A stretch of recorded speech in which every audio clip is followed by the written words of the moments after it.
Yeah, it's Grutle Kjellson, bass and vocals in a Norwegian heavy metal band, Enslaved. Yeah, I mean, I think the album art should be, or at least for us, it's very, very connected. It's like we're making the soundtrack to the cover art, and we always put lots of hints in the cover art that links directly to the lyrics. For us, it's always been like that. And I guess that's a tradition we kind of picked up from the pompous and complex covers from the prog scene in the 70s. That's kind of what we want to do. I mean, not copy it, but try to have that connection, that certain connection. Makes a whole unity.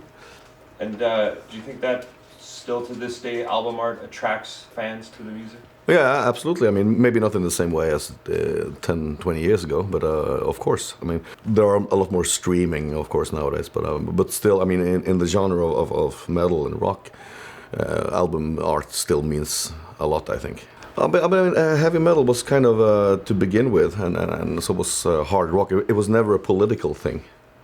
And it was more like music to get your minds off things, you know, rather than the punk scene that was largely political, and also maybe some of the music that was made in like the protest song of the '60s, like Dylan and stuff like that. It was more into contemporary life, the real life problems and stuff like that.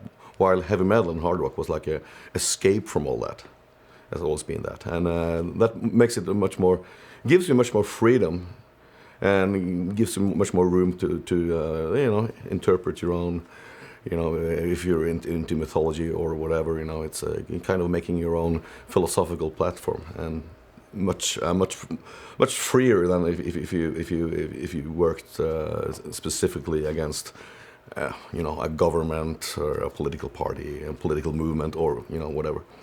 So it gives you totally artistic freedom in heavy metal, and that's perhaps the most interesting thing about this genre. And what parts of fantasy or mythology have you drawn inspiration from? Norse mythology, obviously. I mean, we feel kind of rooted in that tradition. That's Norse mythology has always been the kind of the lyrical, conceptual platform in the band. But I mean, you can find similarities in all kinds of mythologies. In Native American mythology, you can find almost the same pattern because they were all like worshiping the sun. The sun meant harvest, and life and death. Everything was like spun around, the concept of the sun, the concept of harvest, growth, and the whole philosophy. And you can find the same thing in ancient Egyptian mythology, in the Celtic mythology, and I mean all over the planet. I mean, people that did not interact at all had almost the exactly the same kind of gods and deities under different names. So we have drawn a little inspiration from other mythologies around the world too, and mix a little metaphysics in there, and some psychology, of course. It's like a little enslaved universe we have been trying to create over the years. And one last question, just name me a few covers that really spoke to you growing up. Well, the first hard rock cassette I ever had, I got it from my sister I was a little kid in 1981. Music from the Elder with Kiss, that hand on the door. It was the cover of the movie poster of a movie that was never made, and to this day I just love both the cover and the album. Actually, I might be the only person in the world that has The Elder as a favorite Kiss album, but still. And of course all the Iron Maiden covers, because they were so detailed, and you can see like signs there. For example, at the Killers cover, there's this little sign called the Ruskin Arms, which is a pub. So of course I had to go there.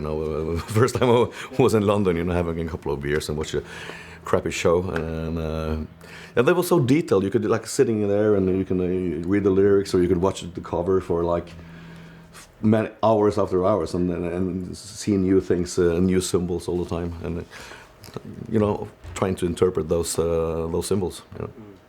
Before we wrapped up, I just had to ask Grutle about his inspirations and what drove that early Norwegian black metal scene. It's not really artwork related, but his answer was great. Well, yeah, maybe it is. I mean, I remember when when the so-called Norwegian black metal scene or Norwegian extreme metal scene started up in the early 90s, there were only a handful of bands. But I mean, all those bands sounded very different. I mean, we hang out, we were friends, but I mean, we listened to we had some diversity in there. I mean, we were listening to a lot of other things than just extreme metal. We were listening to a lot of alternative music, a lot of 70s music, even electronic 70s music like Truls Kjellson, Tangerine Dream, and English bands like Pink Floyd and Genesis and Led Zeppelin, as well as listening to all kinds of heavy metal. So all the bands had their idols and different ones. So all the bands ended up sounding pretty different. And then on, the copycats arrived that were inspired by bands like us, Emperor, Dark Throne, and so on, Immortal. So actually, they were like really just seeing the tip of the iceberg, you know?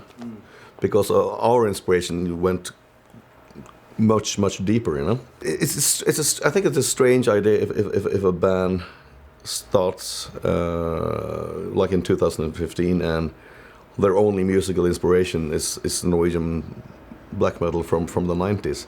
I mean, that's just not good enough. That's not interesting enough. It's not enough. You know? You have to take inspiration from somewhere else as well. That's what we did, and that's how you become original. I mean, it doesn't necessarily have to be like anything specific. It's not like, well, we know we're going to make a song that sounds like Pink Floyd. I mean, that's pretty lame. I mean, the more music you listen to, the more it makes. the more it colors the music you're making, the music you're arranging. And as I told you, it's not exactly. It's hard to pinpoint where the inspiration comes from. It comes from somewhere in here, because you have obtained a lot of inspiration, obtained a lot of ideas, and it's easy to get it out somehow, you know. It's there, and it's about daring to be original. I mean, don't make music inside a frame, you know. Step outside of the frame. If it sounds good, use it. Don't care, you know. Give a fuck. That broad inspiration and evolution is on full display in the latest music from Enslaved. They continue to progress and dig deeper, all while staying rooted in the past. They hit the road in March of this year to tour their new album Heimdal. We're definitely excited for that one. Thanks for watching. If you enjoyed the video, please subscribe and let us know in the comments what your favorite Enslaved record is.